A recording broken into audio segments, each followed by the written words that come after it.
cả mừng xuống cả thúcกันตั้งเขาก่อนเอาแล้วไอ้ก็ค่ะมึงเมาเสยในวิดีโอมาเอาในกันเนาะในได้ก็เป็นตอนศึกสังงานงูตอนใหม่11และ12ในกันเนาะตอนดา2ตอนในไอ้ก็ค่ะมึงเมาเสยเดี๋ยวปุ่นพ่อจะอบใครในกว่าทั้ง2ตอนในกันเนาะโอเคมึงxuống cảมึงเมาเสยโอเคมาส่งกะข้างเขาโอเคว่ามาตัวตอน11ในนี่ซึ่งเดี๋ยวไรอันcon bựเขานั่นเจ้ามึงเนี่ยเอาไรเอาเนี้ยคนไหลหูเนี้ยคนมึงเนี่ยคนหนึ่งซ้ำคนก็อันเอามือสั่นเงานอนไว้นั่นขึ้นละเป็นเผยเอาคนเนี่ยมาไหลหูกันเนี่ยตึกหาตึกอันเนี่ยก็ใครหลอกไล่ไว้ละเนี่ยขึ้นมาข้างไว้ไหนเนี่ยเขานั่นมือนั้นทำปู่บ้านขึ้นหาหน้าพื้นดิกอันหนึ่ง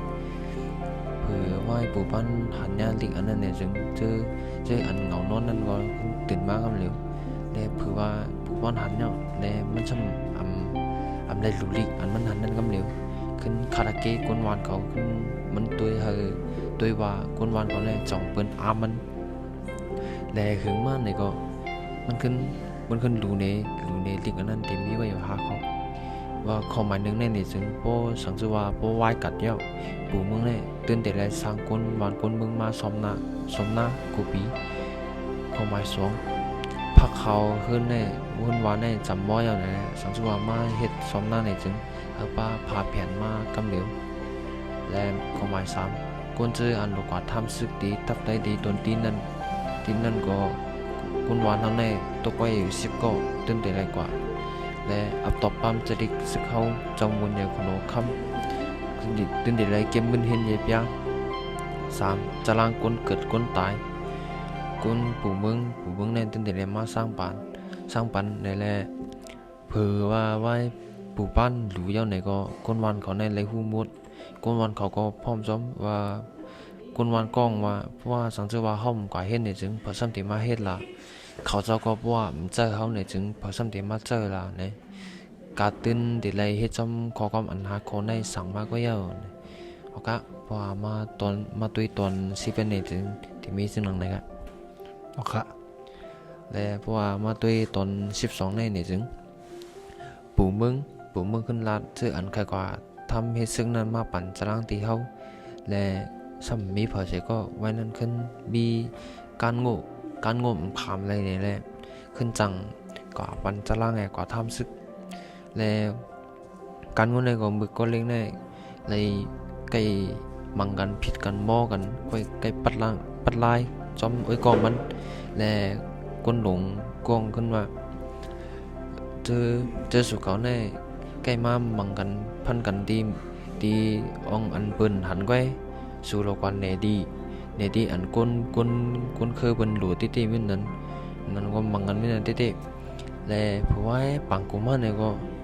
ไว้ปังกุมาซ้ำบีอาเจียนสังใครลาสังก็ลากะติๆไว้พอตัวด้วยเงาไล่เขาเมื่อนั้นไรหันไว้เหมือนทาง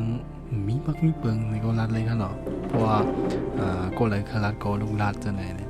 มันเหมือนฟ้าจะหนึ่งกันเนาะจ้ะค่ะและบือเข้านั่นก็ยังก็โดนบือกลางเลยนั่นมีสุกซักมามีลูกอ่อนกล้องเป็นลูกไอ้ป้านเนี่ยจำติเกิดมาและ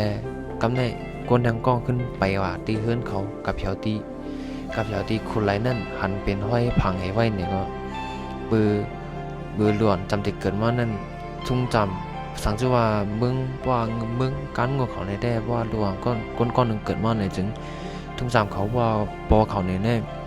เต็มได้อยู่จำหลวนมันอ่ะสังชื่อว่าอยู่จำหลวนมันในก็เกี่ยวอุ่นสังชื่อว่าเกี่ยวอุ่นในก็ช่วงดีเหตุการณ์สังคมเพราะเข้มแข็งนั่นน่ะเนาะโอ้หลากหลายไว้ขนาดนี้ครับ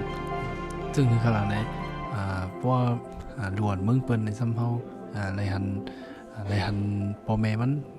พี่น้องจะคือมันไว้กาขันลุ่มลาด้วยถึงนี้นั่นกันเนาะเพราะว่ามาด้วยเงาไล่อันเป็นสังกัดลูกเขาตีซ้ำมันก็หลากหลายดีว่านั่นกันเนาะจ้ะค่ะและเพราะว่าไหว้หลวนก็นั่นเกิดมาไหนก็มีมันในเล็ดขึ้นไล่เอาไอแพดนั่น คุณเขาคุณหนังมันและสังจีน่าจะเล่ขึ้นมาใส่ขึ้นมาถามไอ้ป้านว่าเป็นลูกยิงห้าคนใจห้านะซ้ำเป็นพ้องมือสังจิงน่าจะเล่นั่นตีมาหมายนะสังจะว่ามีสังจิน่าจะเล่นหมายเนี่ยก็เต็มมีเผามาหมายนั่นนะและเบิ่งการเงินเขาเนี่ยเพราะว่าเกิดมาเป็นก้นหนึ่งก้อนเนี่ยจึงตามมือนามันตีเป็นตามมือนาตีเป็นก้นหนึ่งมาเนี่ยก็มันโปตีชารับน้องดีครับย้อนสองหลังเนี่ยจึงย้อนบอกว่าบ่มียกามาหนึ่งนิ้วเนี่ยตียามันจะโปใกล้มีเนี่ยสันก้นวันเขาเนี่ยสันจะว่าบ่มียกาตั้งเป็นเสียลงมาเนี่ยจึงเขาเนี่ยใกล้เนี่ยผีเพิกย้อนสองหลังจึงก็เปิ้นนั่นเขาเนี่ยใกล้ยืมเพิกยืมผีน่ะและไปเก็บมันขึ้นเอาหมักพิษว่าบินว่าจะเนี่ยมาตานิ้วมือลุกมันและคนเมื่อก่อนเขาว่าได้สังเกตว่าเห็นไหนตาเอามินตานี่จึงมือนามาพวกมันที่สังกติแคบลาสังกติเป็นนี่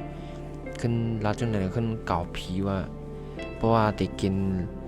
นลูกว่าหากินเบอร์ล้วนแดงในเพราะสังเกตว่าเยอะมากเนี่ยจึงอย่าไปหามากินเนี่ยคือว่านั่นมากก็อันนำสร้างตัวขึ้นเปลี่ยนมาอย่าติอุดูก็เรียกลายมาเสียล้วนเขานั่นก็เล็กตายไรเสียงกว่ากำน้ำขนาดเนาะเพราะสันจะว่ามาด้วยในตอน12เนี่ยก็แต่ได้หันจังนั้นเลยครับโอเคมีอันนี้เข้าใจที่ว่ากันเนาะบอกว่าในตอนชีวิต12นี่ก็เป็นอันตอนยามยินยามหันมากูเจอกูร้องขนาดเนาะในอันตั้งนั้นร้องไรโอเคเรียกครับ14ในเป็นตอนหมายชีวิตใน12ในแหละตอนนั้นที่มาทั้งนานเนี่ยที่เป็นไม้13และ14เอาครับตอนตาดี10ถอมตอนตั้งนานเนี่ยนั้นก็ตอนนี้ปันแห้งกันแทงตอนตั้งนานเนี่ยจึงอย่าลืมติ๊กไลค์และ subscribe ไว้บนช่องกันนะเอาครับขอบใจเตียนเลยถมยินค่ะมาสุงค่ะ